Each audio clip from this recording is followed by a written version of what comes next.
नमस्कार प्रिय दर्शकों, तो अभी रूबरू हुए हैं आपके सामने हिमाचल प्रदेश की दिन भर की ताज़ा खबरों के साथ। तो इससे पहले खबरों को विस्तार से जानें, आपसे निवेदन है चैनल को आप जरूर सब्सक्राइब करें। तो पेश है आज दिन भर के मुख्य समाचार। मणिमहेश से लौटते समय नाले में गिरने से श्रद्धालु की मौत। मणिमहेश यात्रा से लौटते समय एक श्रद्धालु की हरसर बाजार के करीब 200 मीटर आगे एक नाले में गिरने से मौत हो गई। उसकी पहचान 22 वर्षीय अविशाल पुत्र रतनचंद निवासी निचली कुक्ति भरमौर के रूप में हुई है। वहीं यात्रा के दौरान अब तक 5 श्रद्धालु जान गंवा चुके हैं। आज अविशाल दोस्तों के साथ मणिमहेश यात्रा से घर लौट रहा था। वहीं हड़सर के पास पांव फिसलने से वह नाले में जा गिरा। युवक के गिरने की आवाज़ सुनकर ग्रामीण दौड़े। पुलिस को भी सूचना दी। पुलिस ने ग्रामीणों की मदद से युवक को नाले से निकालकर नागरिक अस्पताल भरमौर पहुंचाया। यहां उसे मृत करार दिया गया। कुल्लू अमृतसर के बीच 1 अक्टूबर से शुरू होगी नई हवाई सेवा। कुल्लू अमृतसर कुल्लू के लिए 1 अक्टूबर से नई हवाई सेवा शुरू होगी। इससे कुल्लू मनाली के पर्यटन को पंख लगने की उम्मीद है। एयरलाइंस एयर की ओर से जारी शेड्यूल के अनुसार सोमवार, बुधवार और शुक्रवार 48 सीटर ATR 42 विमान उड़ान भरेगा। हिमाचल के सभी भागों में इस दिन से मौसम साफ रहने के आसार। हिमाचल प्रदेश में मानसून कमजोर पड़ गया है। मौसम विज्ञान केंद्र शिमला के अनुसार प्रदेश के मैदानी, कम ऊंचाई वाले व मध्य पर्वतीय कुछ भागों में 25 सितंबर तक बारिश जारी रह सकती है। 25 सितंबर के बाद मानसून राज्य से विदा हो सकता है। वहीं राज्य के सभी भागों में 26 सितंबर से मौसम साफ रहने का पूर्वानुमान है। बता दें कि प्रदेश में मानसून विदा होने की सामान्य तिथि 25 सितंबर है, लेकिन 2022 में यह 8 दिन बाद 3 अक्टूबर को विदा हुआ। वर्ष 2021 में 8 अक्टूबर को मानसून विदा हुआ। उधर सितंबर महीने में अभी तक 66.7 मिलीमीटर बारिश दर्ज की गई, जो कि सामान्य से 27% कम है। दर्दनाक हादसा, पिकअप जीप नाले में गिरी, 2 लोगों की मौके पर मौत। चंबा जिले के राख गुराड़ मार्ग पर एक पिकअप जीप दुर्घटनाग्रस्त हो गई। हादसे में 2 लोगों की मौके पर ही मौत हो गई। मृतकों की पहचान राजकुमार 30 वर्षीय पुत्र मान सिंह व अशोक कुमार 32 वर्षीय पुत्र रोन के निवासी दोनों गांव थली उप तहसील धरवाला जिला चंबा के रूप में हुई है। जानकारी के अनुसार आज पिकअप HP 73A 4245 गुराड़ से राख की तरफ जा रही थी। जब गाड़ी रैन पानी के पास पहुंची तो अचानक अनियंत्रित होकर नाले में जा गिरी। मेले में लड़कियों को तंग कर रहे थे सिरफिरे दुकानदारों ने की जमकर धुनाई, गाड़ी लेकर भागे। हमीरपुर जिला में संतोषी माता मंदिर के नाम से प्रसिद्ध लदरोर कस्बा में आयोजित ऐतिहासिक शायर मेले में मजनू बनकर घूम रहे निजी विश्वविद्यालय के छात्रों की खूब धुनाई हुई। स्थानीय दुकानदारों ने इनकी हरकतों को देखने के बाद इनकी ऐसी धुनाई कर डाली जिसे शायद ही ये कभी भूल पाएंगे। वहीं ये मजनू एक गाड़ी में सवार थे तथा गाड़ी स्टार्ट कर मौके से तुरंत फरार हो गए। यदि कुछ समय और मेले में रहते तो हड्डियां टूटना तय था, क्योंकि दुकानदार काफ़ी उग्र हो गए थे।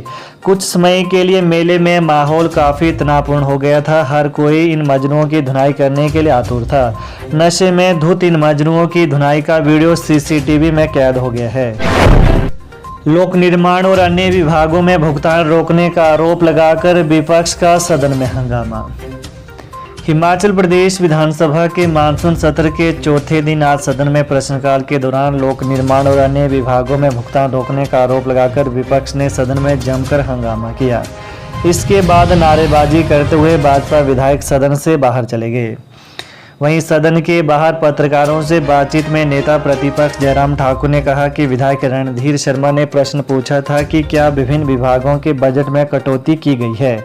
विभिन्न विभागों में पिछले 9 महीनों में टेंडर होने के बाद कार्य किए गए, लोगों को उसका भुगतान नहीं हुआ है। लोक निर्माण विभाग में पिछले 9 महीनों में किए गए कार्यों का भुगतान रोक रखा गया है। चिट्टा आरोपी ने कांस्टेबल पर पत्थर से किया हमला, पीठ पर दांतों से काटा। हिमाचल प्रदेश के बिलासपुर जिले के भराड़ी थाना के तहत टांडा लवाना कस्बे में पुलिस कांस्टेबल पर चिट्टा के आरोपी ने हमला कर दिया। उसने कांस्टेबल के सिर पर पत्थर से वार कर दिया। कांस्टेबल की पीठ को दांतों से काट डाला। घायल कांस्टेबल के सिर पर 4 टांके लगे हैं। पुलिस ने आरोपी के खिलाफ मामला दर्ज कर जांच शुरू कर दी है। वहीं आरोपी पर इससे पहले भी करीब 13 मामले दर्ज हैं। वहीं टांडा लवाना में एक व्यक्ति पुलिस की गाड़ी को देखकर भागने लगा। पुलिस को शक हुआ तो पुलिसकर्मी उसके पीछे दौड़े और थोड़ी दूरी पर उसे पकड़ लिया। विक्रमादित्य सिंह बोले, जयराम ठाकुर हिमाचल के परशुराम, आपदा घोषित करने की बारी आई तो पलट गए। लोक निर्माण मंत्री विक्रमादित्य सिंह ने कहा कि नेता विपक्ष जयराम ठाकुर हिमाचल के परशुराम हैं। जयराम आपदा को लेकर बड़ी बड़ी बातें करते रहे और जब केंद्र से मदद मांगने और राष्ट्रीय आपदा घोषित करने की बारी आई तो पलट गए। यह बात लोक निर्माण मंत्री विक्रमादित्य सिंह ने विधानसभा परिसर में प्रेस वार्ता में कही। वहीं उन्होंने विपक्ष के मौन पर कई सवाल उठाए। विक्रमादित्य ने कहा कि सदन में भाजपा ने संकल्प का समर्थन कर साबित कर दिया है कि वो आम जनता विरोधी है। सरकार ने आपदा प्रभावितों के राहत एवं पुनर्वास के लिए 12,000 करोड़ के विशेष पैकेज की मांग के लिए प्रस्ताव पास किया। इसे केंद्र सरकार को भेजा जाएगा। उन्होंने कहा कि विपक्ष का जनता विरोधी चेहरा इतिहास में याद रखा जाएगा। सीएम सुक्खू बोले, अधिकारी के मुंह पर पानी फेंकने के मामले पर कार्रवाई होगी। जोगिंद्रनगर के भाजपा विधायक प्रकाश राणा ने कहा कि एक स्थानांतरण के मामले में कांग्रेस के नेता फोन करते हैं कि उन्होंने आदेश कैसे कर दिए, उनसे पूछे बगैर कैसे कर यह सब कर दिया गया। उन्होंने कहा कि उनके पास कोई विकल्प नहीं था। उन्होंने कहा कि उनकी बात सुनी होगी। एक अधिकारी के मुंह पर पानी का गिलास मार दिया गया, मुंह पर पानी फेंका गया। स्पीकर ने कहा कि इस बारे में तथ्य पेश करें, उसके बाद इस संबंध में वह कार्रवाई करने को कहेंगे। नेता प्रतिपक्ष जयराम ठाकुर ने कहा कि अधिकारी के मुंह पर पानी का गिलास मारा गया, यह स्थिति एक जगह नहीं है, पूरे प्रदेश में ऐसा हो रहा है। मुख्यमंत्री सुखविंदर सिंह सुक्खू ने कहा कि कोई भी विधायक, नेता या अन्य सरकारी अधिकारियों और नेताओं के साथ गलत व्यवहार करता है तो इस बारे में तुरंत कार्रवाई की जाएगी। 25 साल बाद विधानसभा में लाया गया श्वेत पत्र, ज्यादा कर्ज लेने वाले शीर्ष 5 राज्यों में हिमाचल। उप मुख्यमंत्री मुकेश अग्निहोत्री ने पूर्व भाजपा सरकार पर वित्तीय कुप्रबंधन के आरोप लगाते हुए कहा कि आरबीआई की रिपोर्ट के अनुसार ज्यादा कर्ज लेने वाले शीर्ष राज्यों में हिमाचल 5वें स्थान पर पहुंच गया है। पूर्व भाजपा सरकार के वित्तीय कुप्रबंधन से यह स्थिति पैदा हुई है। वहीं हिमाचल प्रदेश विधानसभा में आज राज्य की वित्तीय स्थिति पर मंत्रिमंडलीय उप समिति की ओर से तैयार श्वेत पत्र रखा गया। समिति के अध्यक्ष उप मुख्यमंत्री मुकेश अग्निहोत्री ने इसे सदन के पटल पर रखा। मुकेश ने दावा किया कि इससे पहले 25 साल पूर्व विधानसभा में श्वेत पत्र लाया गया था।